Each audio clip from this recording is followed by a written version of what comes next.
பாவம் விரைவில் உங்கள் விஜயில்.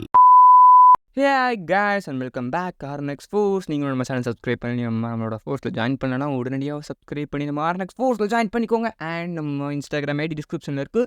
ஸோ ஏதாவது சஜஷனோ ஏதாவது மாற்றணும் இல்லை ஏதாவது ஐடியா கொடுக்கணும்னு நினச்சிங்கன்னா ஸோ நம்ம சேனலோட அஃபிஷியல் இன்ஸ்டாகிராம் பேஜில் ஃபாலோ பண்ணி டிஎம் பண்ணி. Sorry for the intro. இந்த இன்ட்ரோ யார் மனதையும் புண்படுத்தும் நோக்கம் அல்ல. அதாவது இந்த காங் அப்படிங்கிற இந்த ஏப்ஸ் கூட்டத்தின் இருக்கிற அந்த காங் வந்து ஹியூமனிட்டியை ப்ரொடெக்ட் பண்ணுறாங்க. ஹேப்ஸ் அண்டு டைட்டன்ஸான இந்த மாதிரியான பெரிய பெரிய காட்ஜிலா, கிடோரா இவனுங்கெல்லாம் வந்து பூமியை நேச்சரை ப்ரொடெக்ட் பண்ணுறாங்க அப்படின்னு சொல்லிட்டு ஒரு டைலாக்கே இந்த ட்ரெய்லரில் வந்திருக்கும். ஸோ அதன்படி பார்த்தாலே நம்ம காங் வந்து எப்போவுமே இந்த ஹியூமன்ஸ் நம்ம இந்த மாதிரி ஒரு சொசைட்டியாக யோசிக்கக்கூடிய ஆள். பட் காட்ஜிலா அப்படி கிடையாது. இந்த வீடியோ முழுக்க முழுக்க காங்ஸ் பாவம். என்ன பாவம் அப்படின்னு கேட்டிங்கன்னா நான் சொல்கிறேன். ஏன்னா காங்கை கம்பேர் பண்ணும்போது அவர் எதிர்கொள்கிற ஆளும் சரி, அவர் கூட இருக்கிற ஆளும் சரி, எல்லாமே பலுக்காக இருக்காங்க. எல்லாம் பெரிய பெரிய ஆளுங்க, எல்லாமே பயங்கரமான பவர்டு டைட்டன்ஸாக இருக்காங்க அவர் கம்பேர் பண்ணும்போது. ஈவன் இப்போது ஸ்கார் கிங்கே அவர் ரொம்ப பயங்கரமாக தான் இருக்கார். ஸோ இவர் ஏன்டா பாவம் அப்படின்னு கேட்டிங்கன்னா நம்ம இவருடைய எல்லா திரைப்படங்களும் அப்படியே ஒன்று ஒன்று அடுக்கி போட்டோன்னா ஒன்றுனா வரும்.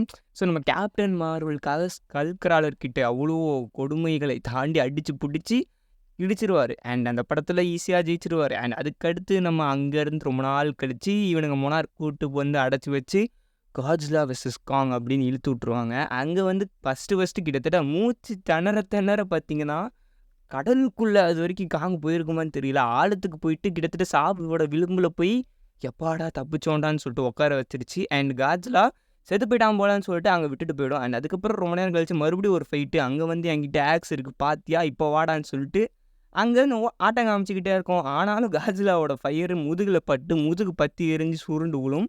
நம்ம காட்ஜிலாவும் அதை சும்மாவே விடாமல் துரத்தி என்னடா ஓவர் ஆட்டம் காமிக்கிறான்னு சொல்லிட்டு ரொம்ப கடுப்பாயிட்டு அதோட நகத்தை வச்சு செஸ்ட்டு ஃபுல்லாகவே பரண்டி வச்சிரும்.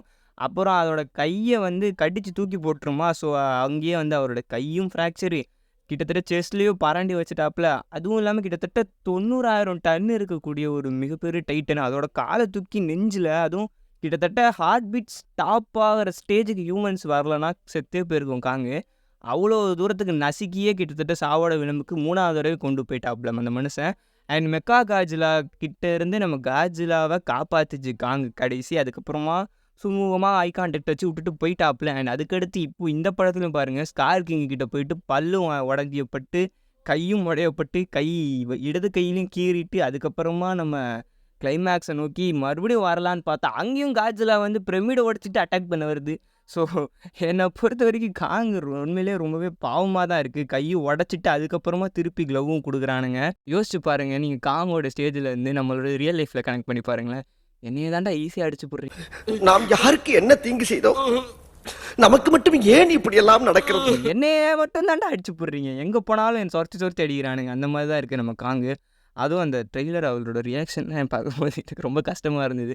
சீமோட அந்த கண்ணை பார்த்தோன்னே தலைவன் கொடுக்குற அந்த ரியாக்ஷன் இருக்குல்ல, எந்த டைட்டன்ஸாலையும் அந்த ரியாக்ஷன்ஸ் அவ்வளோ கொடுக்க முடியாது. ஈவன் காட்ஜிலாவை சிரிக்க வைக்கிற மாதிரி ஒரு ட்ரை பண்ணியிருப்பாங்க காட்ஜிலா வெர்சஸ் காங். எந்த சுச்சுவேஷன் உங்களுக்கு கரெக்டாக தெரிஞ்சதுன்னா சொல்லுங்கள். பட் அது நிறைய பேருக்கு தெரியவே இல்லை.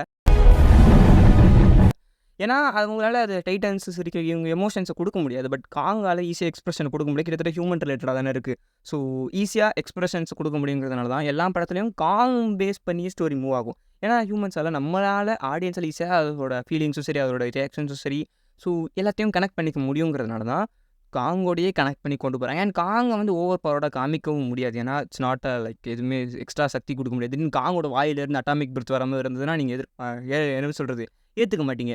காங்கோட திடீர்னு அவரால் பறக்க முடியும்னு சொன்னாலும் ஏற்றுக்க மாட்டீங்க. பட் காங்குக்கு இந்த மாதிரி ஹியூமன்ஸ் கொடுக்கக்கூடிய கேட்ஜெட்ஸ் மூலமாக அவர் ஓவர் பவரோட காமிக்க முடியுமே தவிர அவருக்கு நிகராக மேபி அவருக்குன்னு இன்னொரு ஒரு தனிப்படம் கொடுத்து ஸ்கல்கிராலர் மாதிரி வேறு ஒரு எனிமீஸோட வச்சால்தான் கொஞ்சம் நல்லாயிருக்கும். ஏன்னா அவர் மோதக்கூடிய ஆளுங்க எல்லாருமே பார்த்தீங்கன்னா பலுக்காக இருக்கானுங்க. நம்ம காட்ஜிலா கூடலாம் எப்படி யோசிச்சு கூட பார்க்க முடியல.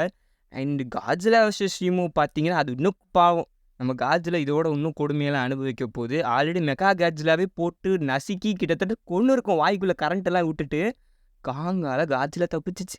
கருமம் அந்த நன்றி கடன் கூட இல்லை இந்த காஜலுக்கு. இந்த படத்துல திருப்பி காங்க பார்த்தோன்னே பார்த்தீங்கன்னா, டபால்னு அவரோட அட்டாமிக் பிரெத் கிடையாது. அதுக்கு பேர் மாத்தப்பட்டது. அண்ட் நெறைய விஷயங்கள் எனக்கு புதுசா இருந்தது. அதெல்லாம் நம்ம எக்ஸ்ப்ளைன் பண்ணலாம். So tata! Bye bye. Stay tune.